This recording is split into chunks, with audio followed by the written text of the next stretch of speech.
বিশ্বভারতী পৌষ মেলা এবং সেগুলো দেখে আসছেন। আজকের পৌষ মেলা কোন জায়গায় রয়েছে আপনাদের এখানে? দেখো, আমার প্রথম পৌষ মেলা দেখা 1978 সালে। আমি সে বছরই বিশ্বভারতীতে চাকরিতে জয়েন করলাম। তার আগে শান্তিনিকেতনে আসিনি, আমি শান্তিনিকেতন জানতাম না। তো একটা মুগ্ধতা ছিল, এবং যেটা সব থেকে ছিল যে অদ্ভুত একটা গ্রামীণ পরিবেশ ছিল। যে গ্রামীণ পরিবেশ মানে আমাদের এখানে গরু গাড়ি করে সব গ্রামের লোকেরা আসতো, হাঁড়ি কলসি নিয়ে, ইত্যাদি ইত্যাদি এইগুলো। তারপরে বাঁশের কাজ করা, এইসব জিনিসগুলো নিয়ে। তাছাড়াও ছিল গ্রামীণ শিল্পীদের কাজ ছিল, যেমন আমাদের এই যে এখন পুলিশের যে বুথটা হয়েছে, ওইখানে কাঠের কাজের জন্য লোক আসতো। তারা এখন আর আসে না। কাঠ খোদাই করে অপূর্ব যে ডিজাইন বানাতো, বিভিন্ন দেবদেবীর মূর্তি বানাতো, এবং সেগুলো অত্যন্ত উচ্চমানের ছিল। বিদেশিরা আসতেন, ওখানে কিনে নিয়ে যেতেন।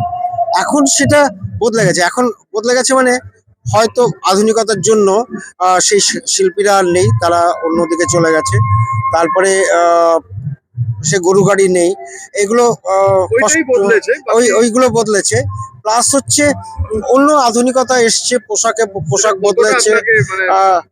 না না, আমি কষ্ট পাই না। তার কারণ হচ্ছে আমি সবসময় ভাবি যে কোনো জিনিস পরিবর্তনশীল, সেইটাকে মেনে নিতে হয়।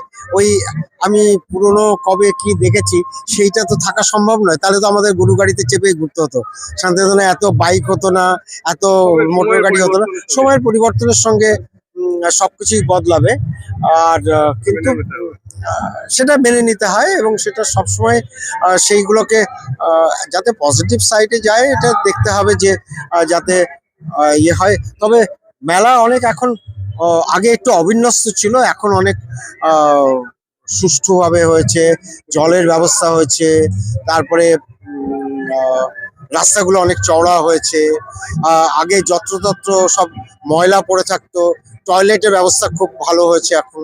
সেটা হয়তো পরিবেশ আদালতের বদান্যতায় এটা হয়েছে, বাট এটা একটা পজিটিভ সাইড।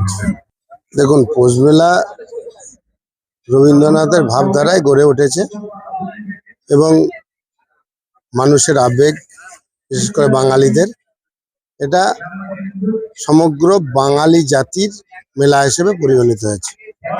তার সঙ্গে সঙ্গে বিভিন্ন সম্প্রদায়, জাত এটা নিজেদের মেলা বলে মনে করে, এবং তারা আসে। মাঝে কিছু বিক্ষুব্ধ ঘটনার জন্য মানুষের আবেগ বা ভাবাবেগে আঘাত হয়। এবছর আবার পুনঃ গৌরব ফিরিয়ে পাওয়ার একটা জায়গায় আসছে বলে আমার ব্যক্তিগত ওপিনিয়ন। যদিও শুরু হচ্ছে, এখনো শেষ না হলে বলা যাবে না। তবে আমি এটুকু বলবো, এটা বাঙালির আবেগ। রবীন্দ্রনাথ বাঙালির আবেগ, তেনার সৃষ্টি আরো আবেগ। যেমন বাবা ছেলেকে ভালোবাসে, তেমনি রবীন্দ্রনাথ ঠাকুর না থাকলেও তার মেলাকে বোলপুরবাসী নয়, ভারতবাসী ভালোবাসে। আমাদের বিশ্বভারতী সমস্ত অনুষ্ঠানই ঐতিহ্য মেনে হয়। যুগের নিয়মে যতটুকুনি তারতম্য হওয়ার কথা, তার বাইরে আমরা চেষ্টা করি আমাদের ঐতিহ্যবাহী অনুষ্ঠানগুলোকে সেই ঐতিহ্যর মতো করে পালন করার। অতএব আমাদের খুব যে তারতম্য হয় তা না। গোড়ার থেকেই মহর্ষি ইচ্ছা ছিল যে এখানে যারা হস্তশিল্পী তাদের এটা মূলত মেলা হবে। আজও আপনারা জানেন যে হস্তশিল্পীদের এখানে এমনি জায়গা দেওয়া হয়, বিনা পয়সার জায়গা দেওয়া হয়, কোনো অর্থ নেওয়া হয় না। কিন্তু ন্যাচারালি মেলাটা স্বভাবতই আপনারা দেখতে পাচ্ছেন যে বিরাট আকার ধারণ করেছে। সেটা যতক্ষণ ছোট ছিল ততক্ষণ নিত্য ছোট নেই।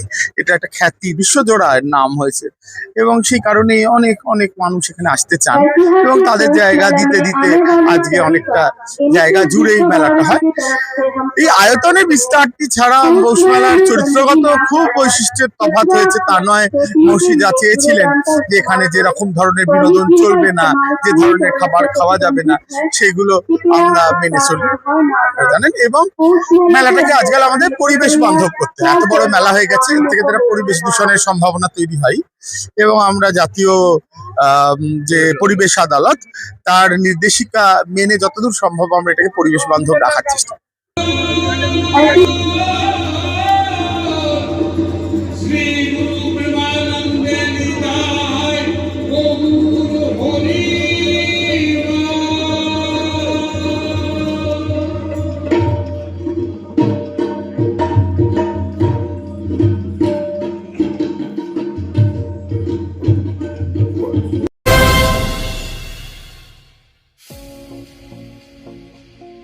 হোটেল দিনান্তিকা ইন্টারন্যাশনাল আপনার থাকার আর খাওয়া দাওয়ার এক অনন্য ঠিকানা। বোলপুরের অন্যতম জনপ্রিয় হোটেল দিনান্তিকা ইন্টারন্যাশনাল, যেখানে রয়েছে আরামদায়ক থাকার সুব্যবস্থা এবং চমৎকার ফ্রন্ট ও ব্যাক রেস্টুরেন্ট। এখানে একসাথে 90 জন অতিথি আরামে বসে খাওয়া দাওয়া করতে পারবেন। এখানে রয়েছে রেস্টুরেন্ট ফ্যাসিলিটি, আরামদায়ক আসন, মনোরম পরিবেশ, সুস্বাদু খাবারের বৈচিত্র্য। অনুষ্ঠানের জন্য রয়েছে দুটি বিশাল আকারের banquet hall, Dinantika banquet hall 1 ও 2। বিবাহ, রিসেপশন, জন্মদিন, কর্পোরেট মিটিং ছাড়াও যে কোনো বিশেষ দিনে আমরা আছি আপনার পাশে। ব্যাংকোয়েট হলের সুবিধা, আধুনিক সকল সুবিধা, প্রশস্ত ও আকর্ষণীয় সাজ, বড় আকারের জমায়েতের উপযোগী, অত্যন্ত সুলভ ভাড়া। আপনার পরিবারের প্রতিটি বিশেষ অনুষ্ঠানকে স্মরণীয় করে তুলতে আমরা সদা প্রস্তুত। যোগাযোগ চণ্ডীদাস রোড, বোলপুর, রবি কিরণ কমপ্লেক্স, 9836637834 অথবা 8100124200। নমস্কার, আমি আশিস সাহা। আমাদের এটা প্রধানমন্ত্রী জনঔষধি স্টোর, সেন্ট্রাল গভর্নমেন্টের একটা ওষুধের দোকান। আপনারা আমাদের এখানে সমস্ত রকমের মেডিসিন পেয়ে যাবেন অনেক কম দামে। বাজারে যেটা আপনি 100 টাকায় কিনছেন, আমাদের কাছে হয়তো 10 থেকে 20 টাকার মধ্যে পেয়ে যাবেন। প্রত্যেকের নাগালের মধ্যে উচ্চমানের অ্যালোপ্যাথি ওষুধের নির্ভরযোগ্য ঠিকানা প্রধানমন্ত্রী ভারতীয় জনঔষধি কেন্দ্র, বোলপুর, ভারত সরকারের নিজস্ব স্বীকৃত ও পরিচালিত মেডিসিন স্টোর। এখান থেকে ওষুধ কিনলে আপনার খরচ প্রায় 90% পর্যন্ত কমে যাবে। একই গুণগত মানে সমস্ত অ্যালোপ্যাথি ওষুধ এখানে পাওয়া যায় অত্যন্ত কম দামে। এখানে মিলছে প্রায় সব রকমের ওষুধ আপনার হাতে নাগালে। ঔষধ ছাড়াও আরও মিলছে আপনার নিত্য প্রয়োজনীয় ব্যবহারের জিনিসপত্র। সুস্থ থাকুন, সাশ্রয়ী পথে ওষুধ নিন। আজই চলে আসুন বোলপুরের প্রধানমন্ত্রী ভারতীয় জনঔষধি কেন্দ্রে। ঠিকানা বোলপুর বিবেকানন্দ হাই স্কুলের ঠিক সামনে। ফোন 9474983776। আপনার স্বপ্নের আবাসন এখন বোলপুরে, শান্তিনিকেতনের একদম সন্নিকটে সুরশ্রী পল্লীতে তৈরি হচ্ছে আধুনিক সুযোগ সুবিধায় সমৃদ্ধ সুরশ্রী অ্যাপার্টমেন্ট। এখানে পাবেন সকল ফ্ল্যাট 2 বেডরুম যুক্ত, কমিউনিটি হলের সুবিধা, শান্ত নিরাপদ পরিবেশ। সুরশ্রী পল্লী থেকে শান্তিনিকেতন মাত্র হাঁটা পথ। আজই আসুন, দেখে যান আপনার স্বপ্নের ঠিকানা সুরশ্রী অ্যাপার্টমেন্টে। সীমিত সংখ্যক ফ্ল্যাট, তাই দেরি না করে যোগাযোগ করুন এখনই। স্বপ্নের বাড়ি শুধু আপনার জন্য।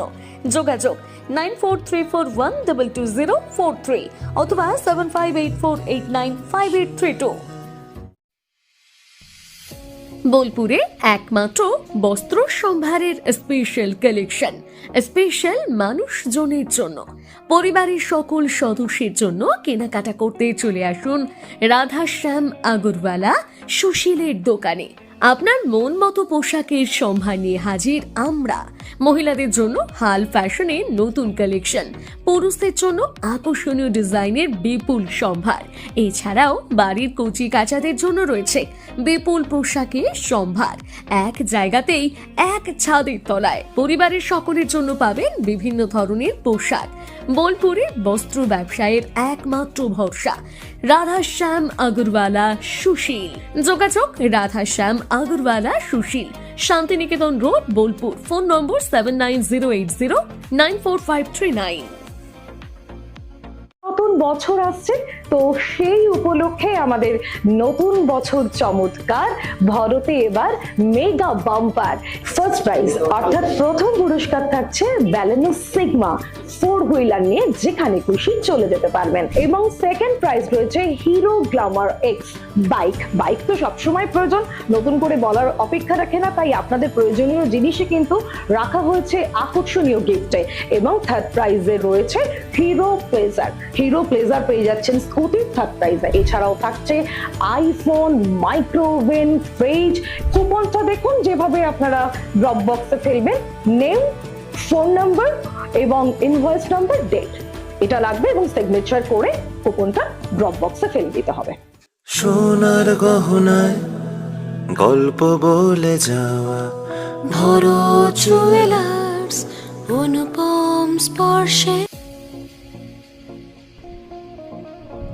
সই ক্যাফেটেরিয়া, শান্তিনিকেতনের স্বাদ ও সৌন্দর্যের ঠিকানা। শান্তিনিকেতনের একদম কাছে, গোয়ালপাড়া নদীর ধারে সবুজে ঘেরা এক মনোরম পরিবেশে গড়ে উঠেছে সই ক্যাফেটেরিয়া। প্রকৃতির কোলে নির্মিত এই ক্যাফেটেরিয়াতে সকাল থেকে রাত যে কোনো সময় আপনি উপভোগ করতে পারেন সুস্বাদু খাবারের সম্ভার। সকালের হালকা ব্রেকফাস্ট হোক বা দুপুরের জমজমাট লাঞ্চ, সন্ধ্যা স্ন্যাক্স অথবা রাতের ডিনার, সবই মিলবে এক ছাদের নিচে। চাইনিজ, কন্টিনেন্টাল অথবা খাঁটি বাঙালিয়ানা খাবারের স্বাদ পেতে এখনই আসুন সই রেস্তোরাঁয়। পরিবার বা বন্ধুদের নিয়ে একবার এলেই বারবার আসতে মন চাইবে। রেস্তোরাঁর প্রাকৃতিক পরিবেশ, আন্তরিক পরিষেবা এবং সুস্বাদু রান্না আপনার মন জয় করবেই। আজই পরিকল্পনা করুন শান্তিনিকেতনে এক স্বাদ ভ্রমণের, আর আপনার পরবর্তী গন্তব্য হোক সই ক্যাফেটেরিয়া।